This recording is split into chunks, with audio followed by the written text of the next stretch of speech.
Hello guys and welcome back. And today we're going to be covering the fall of the Shang, the rise and fall of the Zhou, and the Warring States period. Last time's question was, why is the Huanghe River called the Yellow River? Well, this is because of the large amounts of yellow and brown silts that are deposited in the river from rocky plateaus around the river. Now, let's get started. We left off in 1046 BC.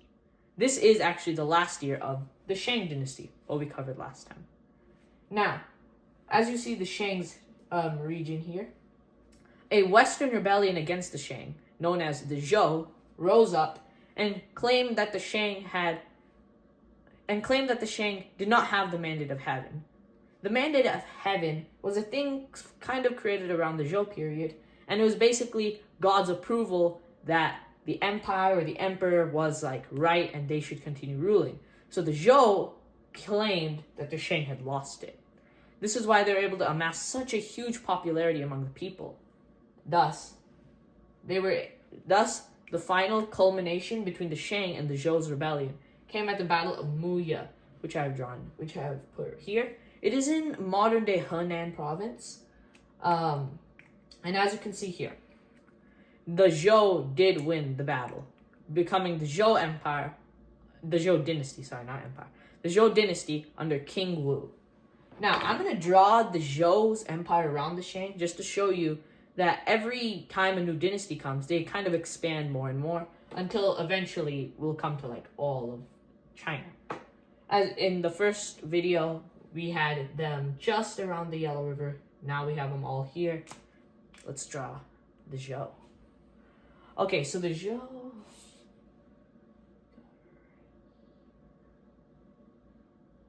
Oh, don't want this to fall. And now while I'm talking, I'm just going to continue. While I'm drawing, I'm just going to continue.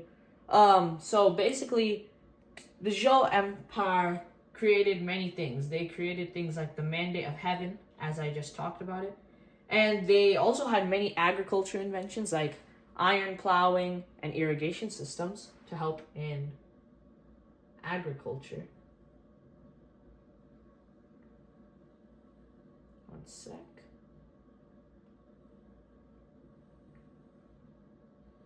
So everything inside the red is part of the Zhou dynasty. Now, the Zhou dynasty also had a lot of philosophical things, and it created many philosophies like Confucianism and Taoism. I'm definitely missing some. There's probably a bunch. Now, Confucianism, I will talk about this in a later video, as it reached its height or extent in the Han dynasty, which is quite a bit later. Now let me change the year. So the Zhou dynasty would last from a period, so the Battle of Muya, if you didn't know, 1046. Now the Zhou dynasty would last for a pretty long period. They would last from 1046. Oh no, this is marked as dying. We'll just use it. 1046 to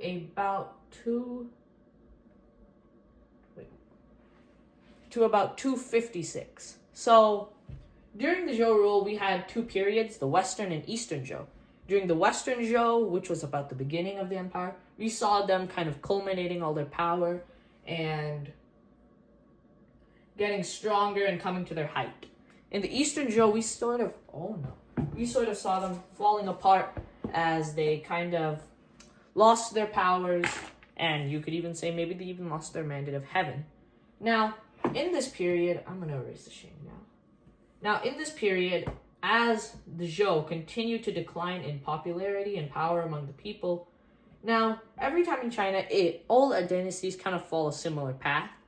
They will rise from another dynasty's death, and they would be like a rebellion or a righteous way, and then they would kind of become the old dynasty, become more and more cruel, unjust, until they lose power and finally fall. But the Zhou was a bit different. As we saw in the Shang, we just had one rebellion, which was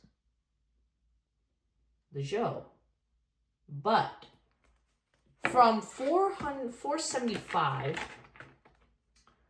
we had 7 different kind of states, or the warring states, pop out of the Zhou Empire from 475, so still during the Zhou's rule. till 221. That is 254 years. The fighting for the warring states continued.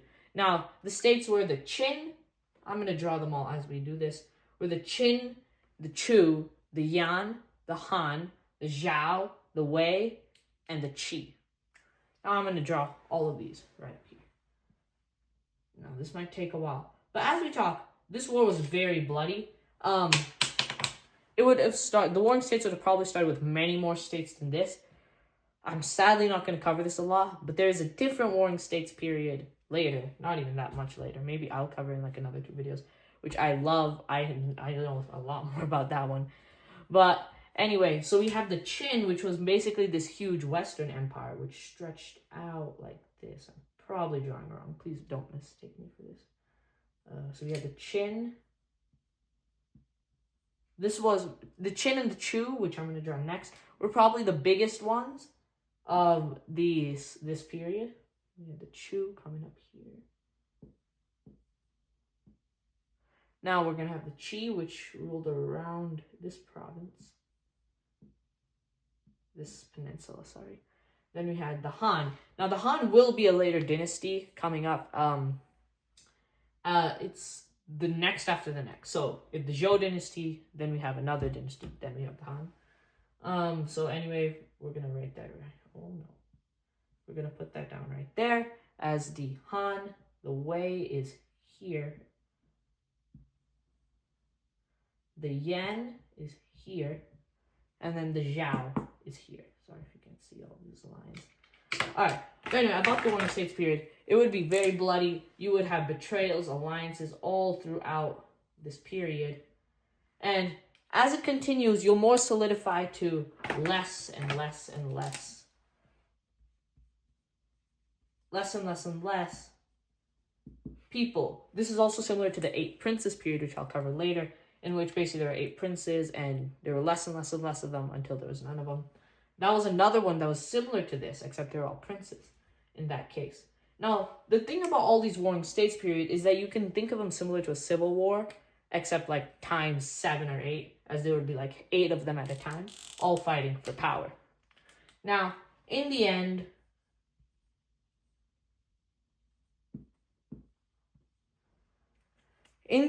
we would have the Qin coming on top, and they would gain power in about 221 BCE. So after 254 years of fighting, you guys can picture how long that is.